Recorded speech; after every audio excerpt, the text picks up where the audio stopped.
Hello friends, welcome back to this channel. दोस्तों, इस video में वोडाफोन आइडिया के ऊपर हम चर्चा करेंगे, लेकिन उससे पहले आप लोगों से रिक्वेस्ट करना चाहूँगा, अगर आप चैनल को फर्स्ट टाइम देख रहे हैं, मेक श्योर कि सब्सक्राइब करके बेल आइकन को हिट कर लीजिए और डीमेट या ट्रेडिंग अकाउंट के लिए डिस्क्रिप्शन बॉक्स में लिंक दिया गया है।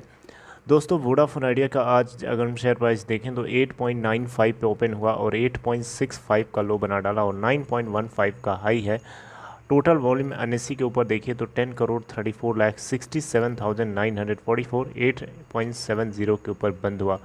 डिलीवरी स्टेटस अगर आप देखिए लास्ट ट्रेडिंग सेशन तो आप यहाँ देख सकते हैं लास्ट ट्रेडिंग सेशन में टोटल डिलीवरी 28% है।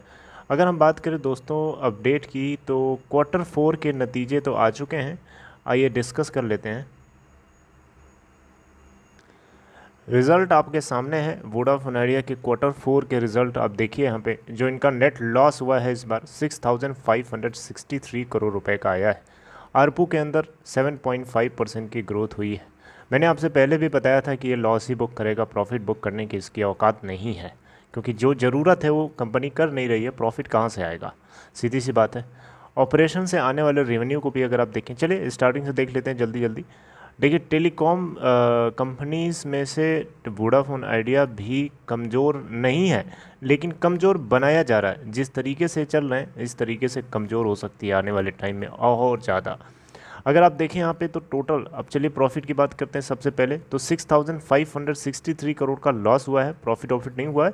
अगर हम बात करें टोटल यहाँ पे पिछले लास्ट क्वार्टर तो 7,020 लास्ट फाइनेंशियल ईयर के सेम क्वार्टर में 7,023 करोड़ का नेट लॉस हुआ था।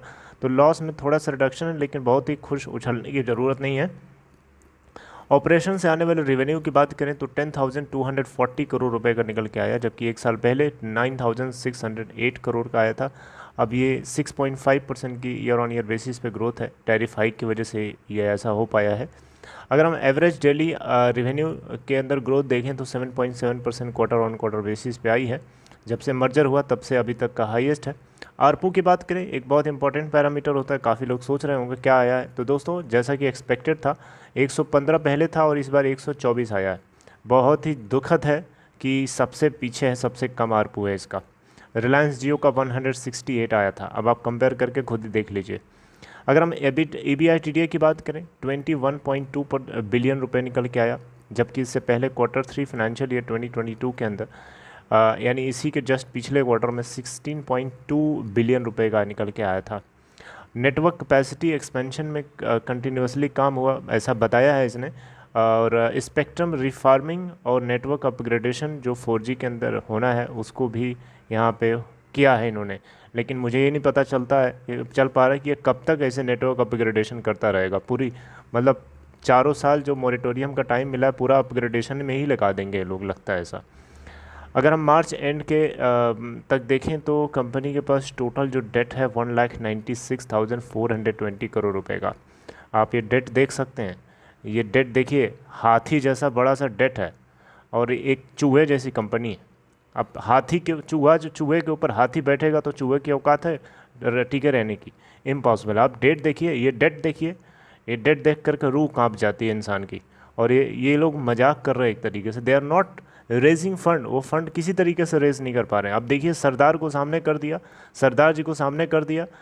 ऐसे ही और देखिए इन्होंने शब्द जो यूज़ किया मैं वही बताऊंगा आपको। देखिए, इन्होंने कहा फंडिंग को लेकर के, देखिए इनका जवाब क्या आया। फंडिंग को लेकर इन्होंने कहा है कि वी सक्सेसफुल, पहले मैं इनका पढ़ के बता देता हूँ आपको। We successfully completed first tranche of fund raising in the form of preferential equity contribution of 45 billion रुपए। अब देखिए यहाँ पर लिखने का तरीका देखिए, बताने का तरीका देखिए। 45 बिलियन, ये नहीं बोल पा रहे हैं 4,500 करोड़ रुपए। और ये वही है भिखारियों की तरह 4,500 करोड़ रुपए दे दिया, जैसे कंपनी में जैसे लग रहा बहुत बड़ा एहसान कर दिया। 4,500 करोड़ रुपए is nothing before 1,96,000 crore debt. आप खुद सोचिए, मजाक नहीं कर रहे हैं लोग तो क्या कर रहे हैं। अब ये आगे देखिए क्या लिखा है इसने। We continue to actively engage with lenders and investors for further fund raising. यानी अभी भी ये लेंडर्स और इन्वेस्टर्स से कंटिन्यूसली बातचीत में लगे हुए हैं फंड रेज करने के लिए, फर्दर फंड रेजिंग। जैसे बहुत बड़ा फंड इन्होंने रेज कर दिया। तो ये नौटंकी है दोस्तों। अब आप खुद सोच के देखिए ये मैनेजमेंट किस तरीके से शेयर होल्डर्स और रिटेलर्स को नोच रहा है, एक तरीके से पकड़ के ख़त्म कर रहा है, खा रहा है। और इनकी औकात नहीं है फंड रेस करने की किसी भी तरीके से, इनकी औकात नहीं है। They are, it is just beyond their capacity. न केएमबी की औकात है, न निक की औकात है इसके अंदर फंड रेस करने की। They are just sinking this ship. अगर ये चाहते ढंग से तो 4G के ऊपर काम नहीं कर सकते थे क्या? दोनों के पास क्या नए नवेले तो है नहीं, दोनों के पास एक्सपीरियंस है 4G का टेलीकॉम सेक्टर के अंदर। वोडाफोन का पहले एक और बिजनेस है, वोडा यूके के अंदर है। आइडिया भी पुराना है इसके पास, दोनों के पास एक्सपीरियंस है। जो नया खिलाड़ी है वो खेल कर रहा है और जो पुराना खिलाड़ी है वो मर चुका है। What the hell is happening?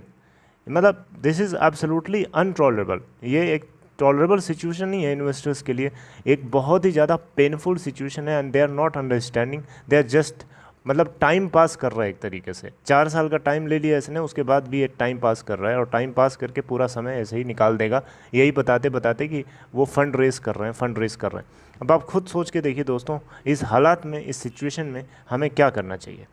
क्या हम लॉस बुक कर लें? क्या लॉस बुक करने अफोर्ड कर सकते हैं आप? मेरी इजाज़त तो नहीं है, क्योंकि इम्पॉसिबल है, ये नहीं हो पाता। बहुत ही हार्ड अर्न मनी है, बहुत ही मेहनत से पैसा आता है और उसको अपने ही हाथों से गंवाते हुए बर्दाश्त नहीं हो सकता। It is intolerable. आपका क्या ख्याल है इस सिचुएशन को देखते हुए? I am very very disappointed with this result. मैं पहले ही बताया था लॉस लेके आएगी ये कंपनी, और लॉस ही आया है। क्योंकि सिचुएशन दोस्तों मेन है कि ये 4G के ऊपर काम नहीं अच्छे से कर रहे हैं। 4G इनका इंटरनेट बहुत ही कमज़ोर है, बेकार है। अगर इनका 4G नेटवर्क स्ट्रांग होता, बाकी के ऑपरेटर से अगर अच्छा होता, 5G के चक्कर में ना पड़ो, 4G के ऊपर ध्यान दो, 4G के ऊपर अच्छे से ध्यान दो, 4G के ऊपर काम करो, तो डेफिनेटली इनके कस्टमर्स शिफ्ट होंगे इधर की तरफ, वोडा आइडिया की तरफ। लेकिन आई डोंट नो कि क्या कर रहे हैं। आप कमेंट बॉक्स में बता सकते हैं आपका क्या ख्याल है। आई एम सो डिसअपॉइंटेड, और मेरे बात करने के तरीके से अगर आपको किसी तरीके से हर्ट हुआ हो, मैं उसके लिए माफ़ी चाहूँगा। ऐसी सिचुएशन है दोस्तों, it is very very beyond to tolerate. Take care.